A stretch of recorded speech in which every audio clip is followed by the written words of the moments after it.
শীত আসার পর থেকে শুধু এবছরে দাওয়াত পেয়ে যাচ্ছি এমনটা একবারও হয়নি যে আমার দুদিন একদিন পর পরই শুধু দাওয়াত পেয়ে যাচ্ছি। তো শ্বশুর বাড়িতেও দাওয়াত খেয়ে দেন বাবার বাড়িতে আসছিলাম, এখানে এসেও একটা দাওয়াত পেয়ে গিয়েছি। তো ফ্যামিলি সহ দাওয়াত ছিল, কিন্তু সবাই যেতে পারছে না, শ্বশুর বাড়ির কেউই আসেনি, তো একাই অ্যাটেন্ড করব সেখানে। তো বোনদেরও দাওয়াত দিয়েছে, তো সবাই মিলে আমরা এখানকার সবাই একসঙ্গেই যাব। তো তার জন্য বেরিয়ে পড়েছি।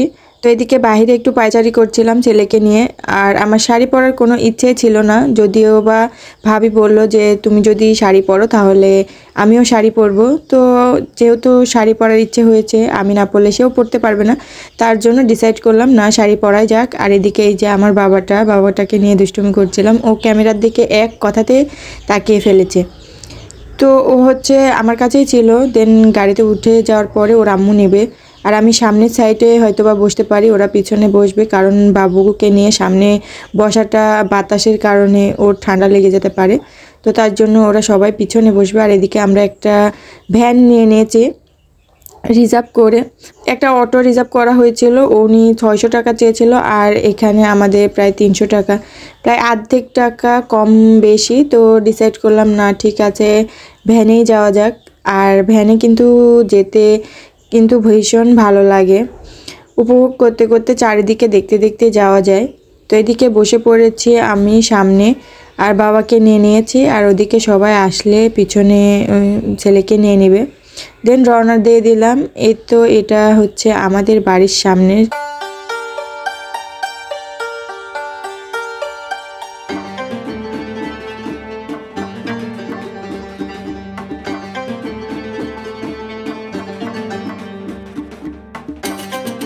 এই তো প্রায় চলে এসেছি, যেই বোনের বাসায় আসবো, চাচাতো বোনের ছেলে সুন্নত ছিল, তারই দাওয়াত দিয়েছিল। তো যে বোনের বাসায় আসবো তার আগেই একটা স্কুল পেয়ে গেছি। এই তো প্রায় চলে আসছি। কত বছর যে এখানে আসিনি এই বোনদের বাসায়, গত 15 বছর আগে এখানে এসেছিলাম একবার, চেনা চেনাই লাগছে না এরকম অবস্থা। তো যাই হোক, একটা অনুষ্ঠানের মাধ্যমে কিন্তু আমরা আসা যাওয়া করতে পারি, অ্যান্ড সবার সঙ্গে দেখা হয়।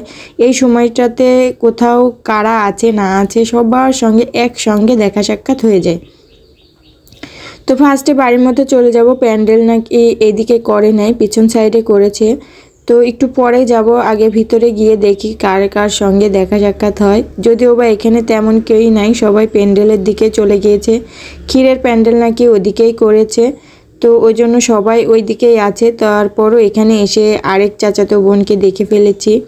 তো এখানে ভাবি বসেছিল, চাচাতো বোনেরা বসেছিল, তো সবাই বলল যে গিয়ে আগে খেয়ে আয়। তার জন্য ভাবলাম যে না যাই, গিয়ে আগে খেয়ে আসি। আর ওদিকে যেই ভ্যানটাকে নিয়ে আসছি ওনারাও তাড়াতাড়ি চলে যাবে, আরেক জায়গায় নাকি কথা দিয়েছে, তাদেরকে নিয়ে আরেক জায়গায় যেতে হবে। তো আমরা এখান থেকে যত তাড়াতাড়ি বেরোতে পারবো তিনি ওই অর্ডারটা নিতে পারবেন।